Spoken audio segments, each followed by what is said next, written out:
Bien, messieurs, donc nous avons fait entrer ensemble nos collègues dans des horaires pressés.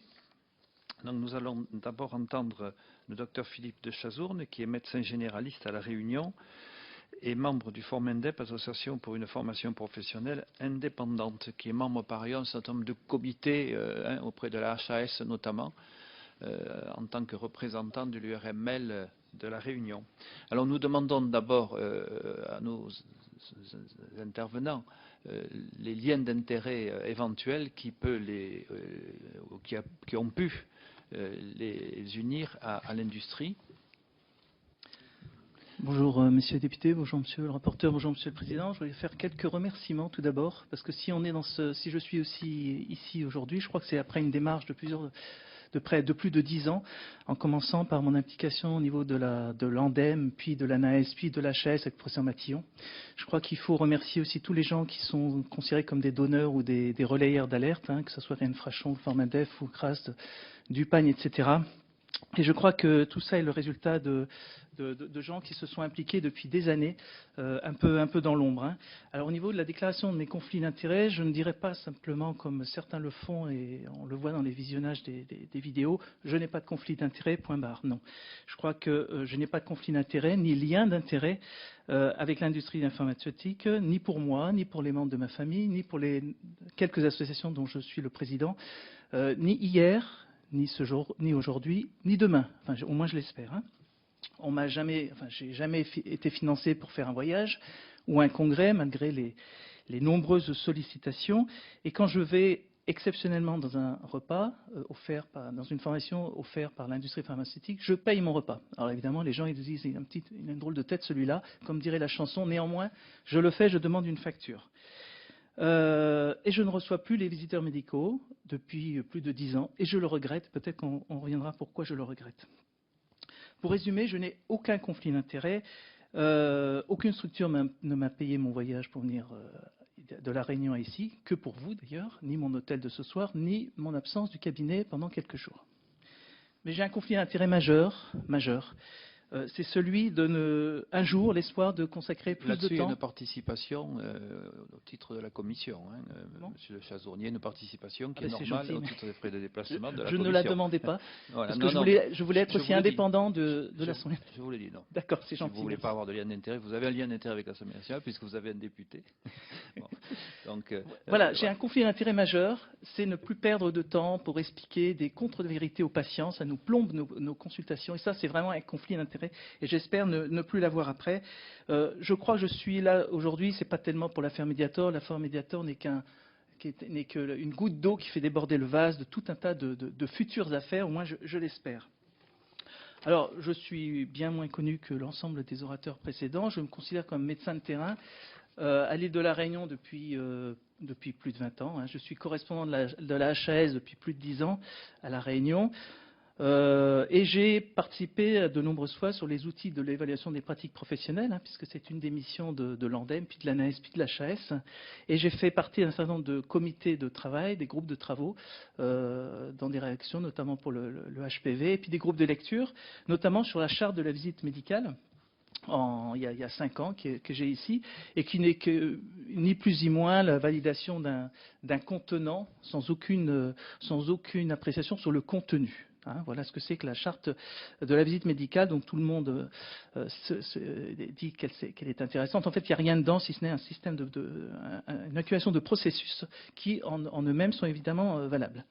J'ai paradoxalement, ou non paradoxalement, je ne sais pas s'il faut le dire, participé à la formation des visiteurs médicaux. Ça m'intéresse de savoir ce qu'ils apprenaient, ces visiteurs médicaux, non pas par l'industrie, puisque en fait maintenant c'est officiel, ils ont un diplôme, donc par la faculté, la Société de formation permanente de la faculté de la Réunion, pendant 2 ans, c'est très très très intéressant, et ils ont beaucoup de connaissances. J'ai tout le référentiel ici, pour ceux que ça intéresse, des références, des connaissances qui... C'est pour ça que je le regrettais tout à l'heure de ne plus les recevoir, notamment en matière de physiologie, de biochimie, tout un tas de choses qui nous permettraient de mieux comprendre le pourquoi du comment dans nos prescriptions médicales.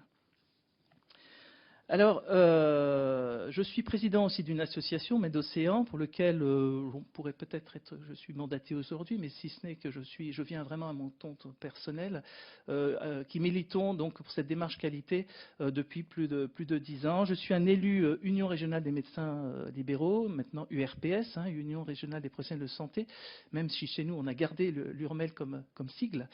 Je suis complètement minoritaire, donc absolument pas porte-parole de chez eux. Néanmoins, j'ai accepté de faire partie du groupe Mediator qui a été formé à cette occasion et je vous lirai en fin de mes propos une lettre du collectif Mediator, des patients, qui a été le premier collectif à La Réunion à porter plainte contre le laboratoire Servier et l'AFSAPS, il y a un mois environ, et qu'on a rencontré il y a 15 jours.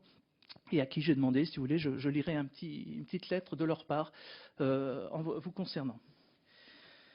Alors, avant de vous donner quelques préconisations, parce qu'il me semble que le but de cette assemblée, c'est quand même de donner des préconisations pour essayer de voir comment ne plus avoir d'affaires Mediator, je voudrais vous rappeler qu'est-ce que c'est qu'une recommandation. Une recommandation, c'est quand même quelque chose qui se décline de tout en haut à tout en bas. Tout en haut, donc au niveau HAS, AFSAPS, éventuellement des GSS, si on peut appeler ça des recommandations, c'est plutôt des préconisations. Mais parlons de la HAS, donc de tout en haut, tout en bas. Tout en bas, c'est qui? C'est le médecin prescripteur, certains leaders d'opinion experts en hôpitaux ou des spécialistes, les infirmières, les patients, etc. Voilà. Donc l'importance d'une recommandation, si elle est biaisée au départ, ce biais de cette recommandation va se répercuter jusqu'à la base, nous-mêmes. C'est-à-dire les 120 000 prescripteurs. Hein. Et ça, c'est vraiment, il ne faut pas le perdre de vue. Comment se font ces recommandations? Ces recommandations se font à partir d'un groupe de travail. Hein. Moi, je vais un tout petit peu parler de savoir comment se font les recommandations au niveau de la HAS. Dans ce groupe de travail, puisque j'en faisais partie pour le vaccin contre le cancer de l'utérus, il y a des leaders d'opinion, il y a une vingtaine, trentaine de personnes avec des conflits d'intérêts dits majeurs, c'est pas moi qui le dis, c'est la HAS, hein, c'est des conflits d'intérêts dits majeurs, explicités majeurs, hein, par la HAS, mais qui n'empêchent absolument pas ces personnes d'assister aux réunions, de prendre la parole plus de 50% du temps, c'est-à-dire en fait en monopolisant tout le temps, et ce qui fait que les autres ne parlent pas. C'est ça une recommandation au niveau de la HAS. Hein. À la différence de l'AFSAPS, où normalement les personnes avec des conflits d'intérêts majeurs sont exclues, au moins de la salle, au moins en tous les cas des décisions. À la HAS, ce n'est pas du tout ça. Hein. Voilà ce que c'est qu'une recommandation. Il est évident que quand cette recommandation, vous avez un leader d'opinion qui monopolise la parole, eh bien, on va considérer que ce qu'il dit va être la recommandation. Et ensuite, vous avez un groupe de lecture. Un groupe de lecture, c'est quoi? Un groupe de lecture, il va relire les 250 pages de ce groupe de travail et puis qui va valider. Valider, ça veut dire quoi? Alors, il y en aura qui l'auront lu. Alors, ils auront leur nom dans la recommandation, ils seront très contents, ils l'auront lu. Certains diront OK pour tout. Voilà. Certains diront ah oui, mais je pense que là, il faut mettre une virgule ou un point d'accent aigu. Voilà ce que c'est qu'une recommandation d'un groupe de travail, un groupe de lecture. Je suis un petit peu dur, mais quand on voit comment ça se passe, c'est la réalité. Il n'y a absolument aucun échange argumentaire entre les personnes qui lisent ou qui font ces recommandations. Alors, je voudrais vous parler de deux anecdotes. S'il vous plaît. Bon, vous portez un jugement extrêmement sévère sur la HAS, sur la Haute Autorité de Santé, c'est votre droit. Moi, j'aimerais que vous nous donniez un ou deux exemples quand même. Parce que la HAS, c'est quelque chose qui a été construit par la voie législative en 2005. Donc, on peut la défendre, on peut l'attaquer. Moi, je suis plutôt du côté de la défense de la HAS. Vous donnez un jugement. Je voudrais que vous me donniez quand même quelques exemples bien précis. Parce que nous connaissons quand même quelques personnes qui sont au sein de la HAS. Donc, alors moi, je suis un grand défenseur de la HAS. Hein. Je voudrais justement que ce soit notre seule autorité, mais qui soit crédible, ce qui n'est plus vraiment le cas actuellement. Alors un exemple, mais sans citer de nom, parce que c'est toujours un petit peu gênant, mais vous avez un expert qui était l'expert dont je parlais, qui monopolisait donc 50% du temps de parole. Hein. Investigateur principal d'études garde d'asile, activité de conseil rémunéré Servaxi, GSK, MSD, intervention en qualité d'intervenant rémunéré, etc., considéré donc comme intérêt majeur. Le problème, c'est quand la recommandation sort, parce que normalement, la HAS doit dire qu'ils ont étudié les conflits d'intérêts. Ces conflits d'intérêts, malheureusement, tiennent en deux lignes. Les membres du groupe de travail ont communiqué leur déclaration d'intérêt à la HAS. Elles ont été analysées, prises en compte en vue d'éviter d'éventuels conflits. Point barre. Point barre. On ne les a pas, ces conflits d'intérêts. Enfin, le lecteur ne les a pas. Voilà comment sont résumés. Et vous l'avez trouvé où alors, cette les... liste que vous venez de nous énumérer mais c'est une liste officielle de la HS qui nous envoie en tant que groupe de travail, puisqu'on doit la remplir. Donc elle est là, je vous la laisserai si vous voulez. Elle est totalement officielle pour nous. Mais elle n'est pas diffusable. Tout est secret. Vous avez accès donc aux autres listes de conflits d'intérêts des autres membres du groupe de travail. Ouais, je les ai là, donc c'est tout officiel. Sauf que donc c'est d'accès public. Ah, ça je suis pas sûr. Non, c'est pas accès public, c'est accès pour les membres du groupe de travail. Et pire encore, quand vous avez ce qui est envoyé aux 120 000 médecins, la synthèse, on ne parle plus du tout de conflit d'intérêts là. Il n'y a même plus les deux lignes qui sont dans le. Alors ça pose un petit problème. Alors je vous donne l'exemple précis que vient de vous demander de citer M. Dor. Donc, il concerne là un groupe de travail sur un vaccin, si j'ai bien compris, Gardasil, dont le leader du groupe de travail, ou le rapporteur, je ne sais pas comment il faut dire, avait des conflits d'intérêts avec le fabricant de ce même vaccin. C'est ça que ça veut dire. Bon, ben, on va citer des noms, puisqu'il s'agit du professeur Baldoff, donc, qui est un grand connaisseur de tout ce qui est frottis à CHU de Strasbourg, hein, qui ne se cache pas d'ailleurs. C'est des conflits d'intérêts majeurs, mais officiels. Hein. Ce n'est pas critiquable d'ailleurs des conflits d'intérêts. Le problème n'est pas là. Le problème, c'est la gestion d'une recommandation par des personnes qui ont des conflits d'intérêts et que les gens, les lecteurs, ignorent. C'est ça le problème. Ce n'est pas d'avoir des conflits d'intérêts, ce n'est pas interdit. Voilà, ils étaient 2 ou 3, il y en avait d'autres. Sur une quarantaine de personnes. Et ça ne transparaît très peu dans les 250 pages et absolument pas dans ce qui est diffusé au lecteur. Voilà. Alors, pour continuer mes petits exemples, vécu, hein, parce que tout ce que je vous raconte là, c'est du vécu, du réel, à La Réunion, et probablement partout en France. Assemblée générale du 4 février à l'Union régionale des médecins libéraux de La Réunion, qui représente 1200 médecins.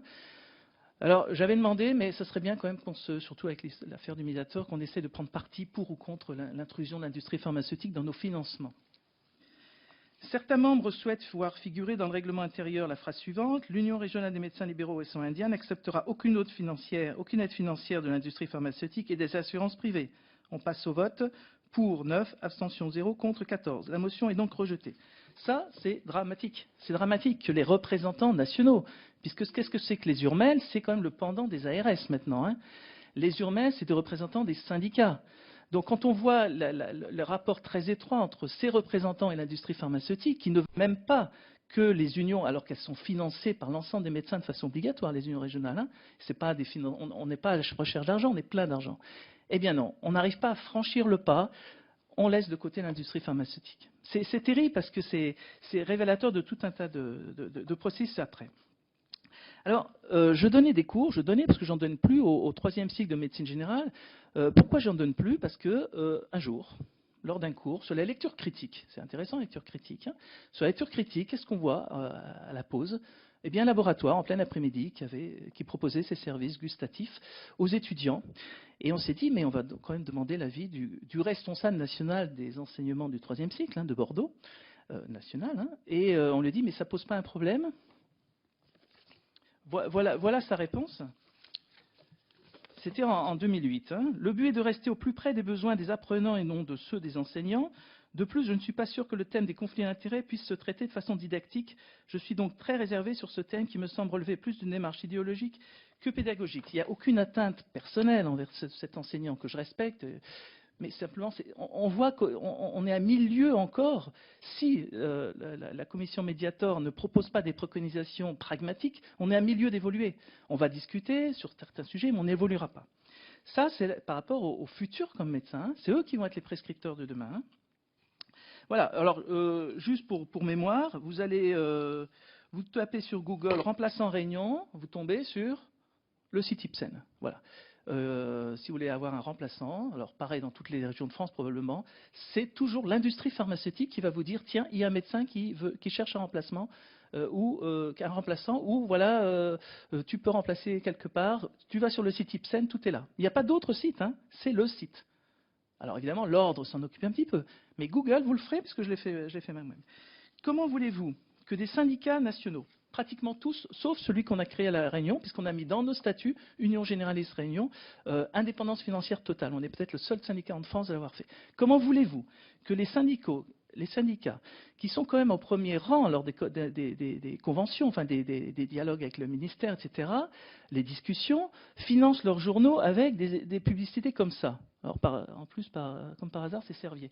Comment voulez-vous que ces gens-là puissent avoir un avis crédible sur le H1N1, sur le Tamiflu, etc., etc. Si d'un côté ils disent oui, je veux bien accepter tes sous parce que tu finances mon journal, mais d'un autre côté, tu sais, Tamiflu, moi je suis pas d'accord, voilà. Comment voulez-vous que les représentants nationaux des médecins de terrain puissent avoir un avis objectif là-dessus? Alors, très étonnant, il y a quelques semaines, on reçoit un gros paquet à La Réunion, probablement dans toutes les régions de France, l'annuaire de la santé. C'est intéressant, l'annuaire de la santé. Vous avez tous les correspondants médicaux et paramédicaux, hospitaliers, libéraux, etc. Eh bien, qui c'est qui envoie ça? L'équipe Sanofi Pasteur de La Réunion a le plaisir de vous offrir l'annuaire de la santé 2011. C'est quand même extraordinaire. On a besoin d'un laboratoire pour nous informer quel est le numéro de téléphone de nos collègues. Voilà où on en est aujourd'hui.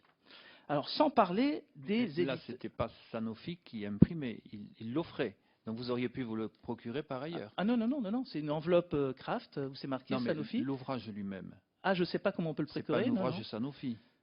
C'est pas l'ouvrage Sanofi, c'est Sanofi qui nous l'envoie, mais je ne sais pas comment on peut le procurer. C'est Sanofi qui vous l'offre, mais il est peut-être possible de l'acheter quelque part. Comme le Vidal, mais je ne suis pas sûr qu'il y ait beaucoup de médecins qui achètent le Vidal en librairie. D'accord. C'est le même financement. Sans parler des éditeurs logiciels. Les éditeurs logiciels qui, hier, nous vantaient probablement de Mediator, encore aujourd'hui, ou plutôt avant-hier, Actos.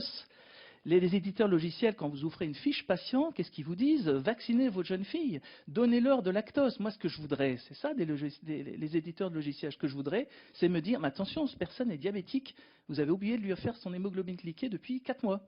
Voilà, là, il y a un reminder, ça m'intéresserait. Hein.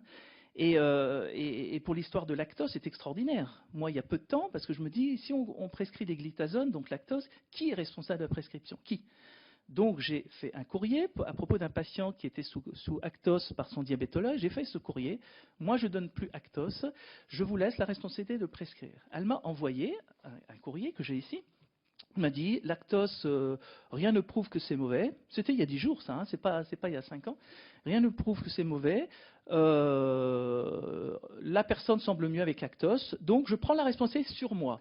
Et 3 jours après, je reçois une lettre de l'AFSAPS disant il faut faire attention de Lactose, mais si vous avez un doute, demandez à votre médecin traitant. Donc moi, la question, elle est claire. Qui est responsable à partir d'aujourd'hui, à partir du moment où j'ai reçu cette lettre de l'AFSAPS il y a 3 jours, de la prescription de Lactose en cas de cancer de vessie? Parce qu'il va falloir l'expliquer aux patients, ça. Hein. C'est un sujet que j'ai évoqué tout à l'heure. Mais j'ai entendu. D'accord. Sur les propositions que vous avez à faire, même, parce qu'il y a des problèmes de tout ce que vous citez là, la formation initiale, l'information des médecins, le fonctionnement des syndicats ou des URML. Quelles propositions faites-vous? Alors, j'ai plusieurs propositions, on y arrive, c'est très bien, et je vais faire sous la forme d'un espèce d'anagramme. La première proposition, c'est oser. Oser quoi? Oser une recherche indépendante dans la recherche. C'est possible. J'ai fait un certain nombre de publications au niveau chikungunya, au niveau diabète, la visite de pair, par exemple, c'est-à-dire l'apport des préconisations aux médecins par un pair. C'était publié dans la revue du praticien il y a 5 ans. Parle pour les chikungunya avec qui? Avec l'INSERM, ou le CICEC, puisque c'est la délégation régionale de l'INSERM, ou l'INVS, la délégation chez nous, c'est la CIR, Cellule interrégionale d'épidémiologie, des fonds publics, et on arrive à des études très intéressantes, randomisées, avec une puissance suffisante pour en donner des conclusions. Alors pourquoi oser? Moi, j'ai demandé à notre charmante ARS qu'on a à La Réunion, il y a 1 an, en disant, mais écoutez, on ne sait pas trop, le H1N1, ça tue pas, la grippe saisonnière, ça tue pas, le Tamiflu, ça protège de quelques heures, où il y a quelques intérêts, faisons un groupe randomisé, mais c'est resté lettre morte. Pourquoi ça reste lettre morte? Parce que les gens qui prennent des décisions ont une hiérarchie, et vous n'imaginez pas une ARS prendre sur elle-même, sans en référer au national, de prendre une décision qui serait de créer un groupe, faire une recherche dont les conclusions pourraient être complètement à l'inverse de ce que les préconisations de la DGS qu'on a reçues il y a quelques jours, par rapport à la grippe H1N1 et la grippe saisonnière. Donc ça, c'est important, c'est une de mes préconisations. c'est-à-dire réalisation de groupes régionaux, pour des études randomisées. C'est pas difficile à faire. Nous, on l'a fait pour les complications du chikungunya à M+36, c'est-à-dire 36 mois après le chikungunya en 2006, sur un groupe randomisé sur les listes INSEE. Pas difficile, médecins volontaires, forte puissance, et on a le résultat.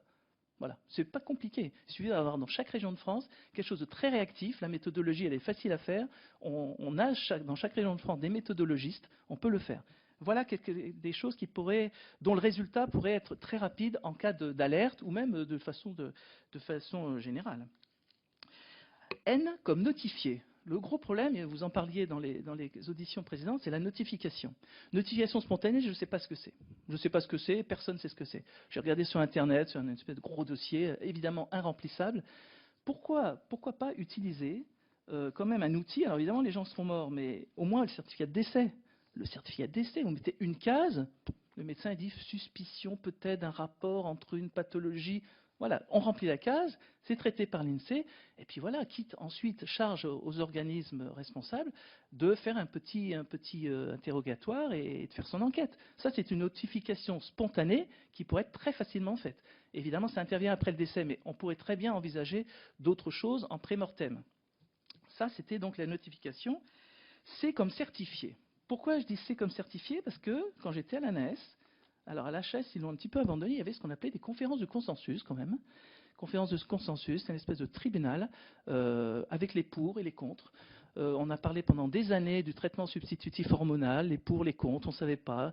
Un beau jour, l'ANAS propose donc en 99 conférence de consensus, dossier de presse 12 mai ANAS AFSAP sur le traitement hormono-substitutif de la ménopause. Conclusion, il ne faut pas en donner. Il ne faut pas en donner, enfin, avec quelques réserves évidemment, mais voilà ce que c'est qu'une conférence de consensus. Donc préconisation, la HAS remettre sur pied cette conférence de consensus, et non pas des préconisations que nous donne Didier Houssin via la DGS en disant il faut faire, il faut faire, il faut faire, sans aucun argumentaire. Une conférence de consensus, pas sur tout, mais sur des sujets un peu polémiques, les anticholinésterasiques dans la maladie d'Alzheimer, le dosage des PSA dans le diagnostic du cancer de la prostate.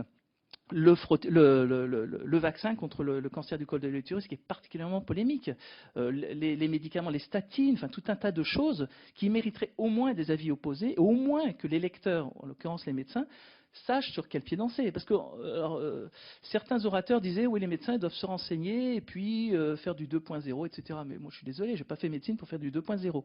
J'ai fait médecine pour appliquer des recommandations officielles, mais non critiquables, opposables. Ce sont des recommandations opposables devant le tribunal. Hein. C'est-à-dire que si on ne les suit pas, on est normalement hors route. Hein. Voilà, moi j'attends ça de la HAS. C'est pour ça que je suis un fervent défenseur de la Haute Autorité de Santé. Alors, autre préconisation, c'est un conseil de surveillance. Un conseil de surveillance de ces recommandations qu'on pourrait appeler de façon humoristique médecin de base militant, un peu par analogie avec l'EBM, hein, l'Evidence-Based Medicine. Hein.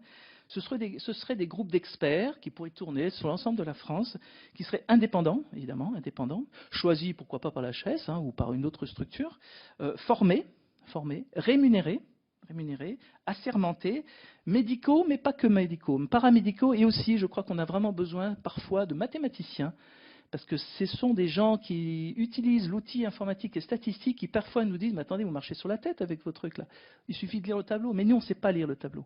Même si vous avez fait un petit DU de statistique ou méthodologie, je ne suis pas sûr qu'on ait cette philosophie et cette réflexion qu'ont certains mathématiciens ou ingénieurs. Hein.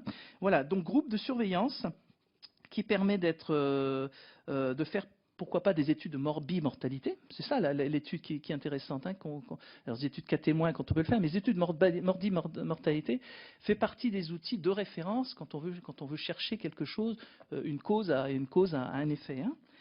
Avec des bons critères de jugement, c'est bien beau de faire baisser le cholestérol. Si le médicament il fait mourir plus, c'est pas intéressant. Hein.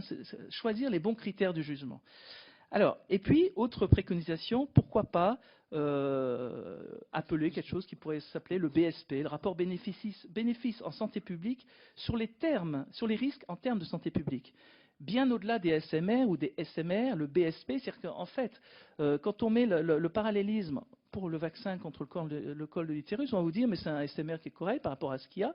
Mais non, c'est pas ça qu'il faut voir, c'est par rapport au frottis, le coût économique qu'il y a dedans. Et quand vous posez la question à la HAS, on dit oh l'économique c'est pas notre ressort, c'est la Sécu, c'est la Sécu qui s'occupe du remboursement. Vous posez la question à la Sécurité sociale, ils vous disent non, nous on se fie à la base de la HAS. Ça c'était il y a 2 ans, j'ai tout un tas de mails avec le docteur Marimbert, Floret, etc. Mais voilà la réalité des choses, c'est que personne ne sait prendre la décision parce qu'on ne fait jamais de référence à la santé publique d'une façon générale. Et puis, Monsieur Chazot, vous avez tout ça par écrit, là, les propositions que vous faites? Oui, mais j'ai bientôt terminé. Ouais, parce qu'ensuite, c'est l'information des médecins. Elle se fait exclusivement actuellement par l'industrie pharmaceutique et les dames. Les dames, c'est les délégués de l'assurance maladie. Hein. Mais pourquoi pas utiliser le formidable réseau des experts visiteurs? Il y en a plus de 1000 quand même en France, hein, qui ont été formés par la HAS, avec cette roue de la qualité, la roue de Deming. Pourquoi pas utiliser les correspondants de la HAS, les ex, on est au moins une centaine. Et pourquoi pas, je pousserai le vice jusqu'à dire, pourquoi pas utiliser les gens qui ont été formés par l'industrie pharmaceutique, parce qu'ils ont une connaissance au niveau du savoir physiologique, anatomique, biochimique, vraiment nettement mieux que nous, mais évidemment payés par l'État. Hein. Mais pourquoi pas? Vous avez tout un tas de possibilités qu'il faut mettre en route. Voilà, et je voudrais terminer en vous lisant donc cette lettre. Cette lettre du groupe Mediator, du collectif Mediator, donc, qui s'est formé il y a à peu près 2 mois à La Réunion, dont je voulais absolument pas avoir contact avant de venir ici, pour rester complètement neutre. Malheureusement ou heureusement, je me suis mis dans le groupe Mediator de l'Urmel, donc à leur invitation, ils sont venus s'exprimer, et évidemment, je leur ai pas caché que je venais m'exprimer devant vous, et je leur ai proposé de faire une lettre. Je vais vous la lire, parce qu'elle sort du cœur, et il ne faut pas perdre de vue quand même que cette mission Mediator, au bout du processus, c'est quand même le patient. Hein. Sachant qu'à La Réunion, on a à peu près 20% de diabétiques, on est le département où il y en a le plus, et probablement le département où il y a le plus eu de valvulopathie par rapport Mediator. Alors, les chiffres exacts, personne ne les connaît. J'entendais avant de venir ici, est-ce qu'on a des chiffres sur les prescriptions hors AMM? Il est évident que tout est AMM dans nos prescriptions, à moins de marquer sur un papier hors AMM. On ne va pas marquer que ce n'est pas AMM. Donc c'est impossible. La Sécu est absolument dans l'incapacité, à mon avis, de savoir le nombre de prescriptions AMM. Il y avait avant les RMO, mais actuellement, je ne me vois pas, moi, écrire hors AMM. Enfin, je veux dire, enfin voilà. Donc cette lettre Mediator, messieurs les députés, nous sommes les victimes du Mediator de l'île de la Réunion et remercions le docteur de Chazon de bien vouloir vous transmettre ce message de notre part. À l'annonce du scandale du Mediator dans la presse locale et nationale, nous, les victimes de ce médicament, n'avons pu réagir immédiatement tant la nouvelle a été brutale et la plupart d'entre nous a été comme sonnés par cette annonce. Nombre d'entre nous, déjà atteints par le diabète, qui est un véritable fléau dans notre île, engendrant de grandes souffrances physiques avec l'âge, il fallait en plus faire face à la souffrance morale, d'autant plus intense qu'elle a été vécue comme une trahison, puisque le laboratoire Servier a continué à le commercialiser en sachant pertinemment qu'il était dangereux depuis de nombreuses années, et ceci à des fins purement mercantiles. Et que dire des médecins qui ont prescrit abondamment le médicament comme anorexigène sur les conseils des délégués médicaux envoyés par Servier? Les victimes se sont en plus senties doublement trahies par l'État au travers de la FSAPS qui n'a pas rempli sa mission de surveillance. Une fois le premier choc passé, nous sommes passés de l'amertume et la tristesse et à la colère et nous sommes réunis en collectif en demandant à un avocat réunionnais de nous présenter pour porter plainte contre le laboratoire Servier et contre la FSAPS et réclamer justice. Cela n'a pas été facile vu la grande précarité morale et financière dans laquelle vivent de nombreuses victimes, car comme par hasard, ce sont les plus pauvres qui ont été les plus touchés. Le fait de nous rassembler et de discuter entre nous nous a amené à la conclusion de passer le message suivant à nos élus. Qu'au-delà de notre désir légitime d'indemnisation, bien que cela ne nous rende pas dans notre santé, notre collectif vous demande de veiller à l'avenir à ce qu'un tel scandale ne puisse jamais se reproduire, afin de protéger nos enfants contre ce genre de laboratoire où l'argent prime sur la santé et sur la vie. Chantal Etève, présidente du collectif Mediator, Réunion Océan Indien. Et un peu dans ce contexte, je vais vous faire une proposition. Je suis présidente de l'association Médocéan. Nous avons médiatisé le fait il y a quelques semaines que nous allons donner un Médocéan d'or aux gens qui arriveraient à faire des thèses de médecine générale et de santé publique sans l'appui de l'industrie pharmaceutique, puisque l'industrie pharmaceutique prenne les étudiants dès le berceau, dès la première année, on leur offre un joli sac dans les bancs de la faculté.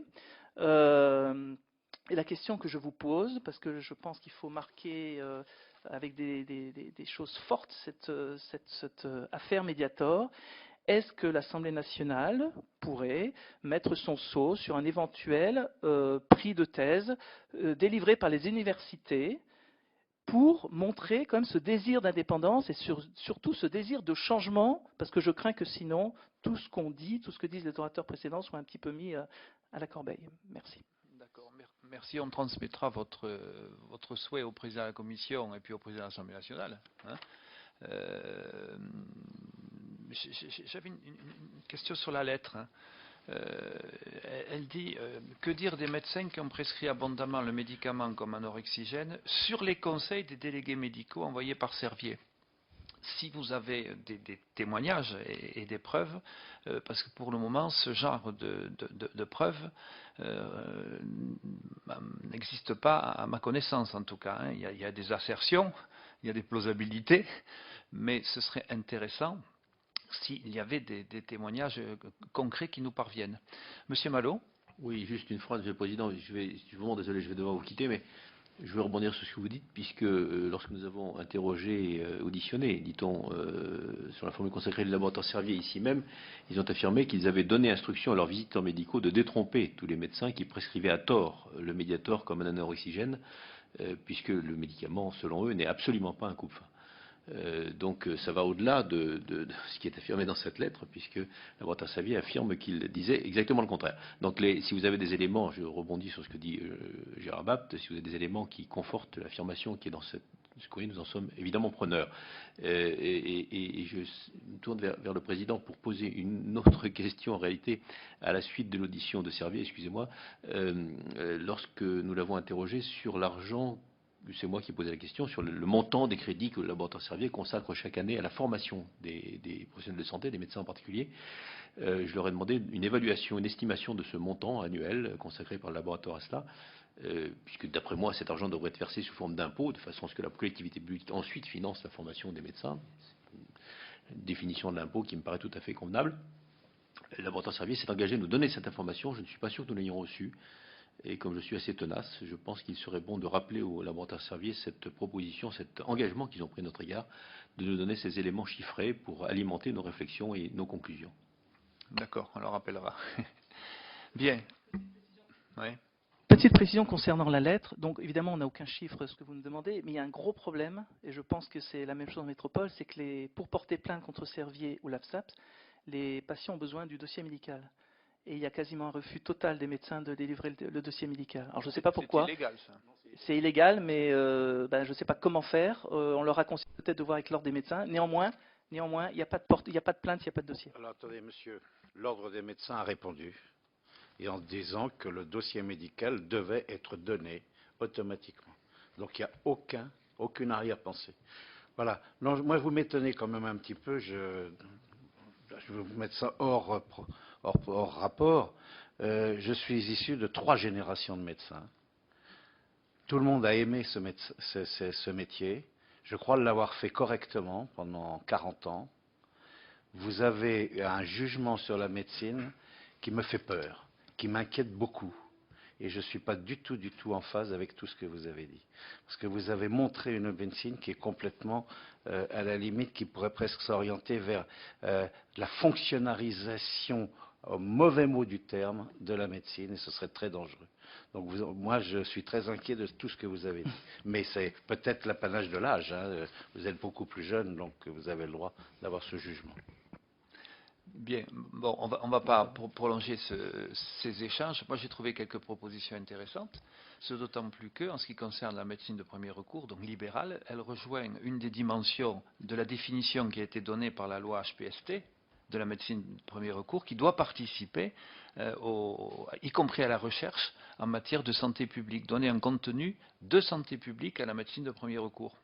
Je pense que cette proposition qui a été faite autour des CIR de constituer des groupes qui travailleraient sur tel et tel sujet de santé publique, je pense que c'est quelque chose qui pourrait être retenu. Bien, je vous remercie, Monsieur de Chazeau, d'être venu de si loin. Je sais que vous avez d'autres rendez-vous.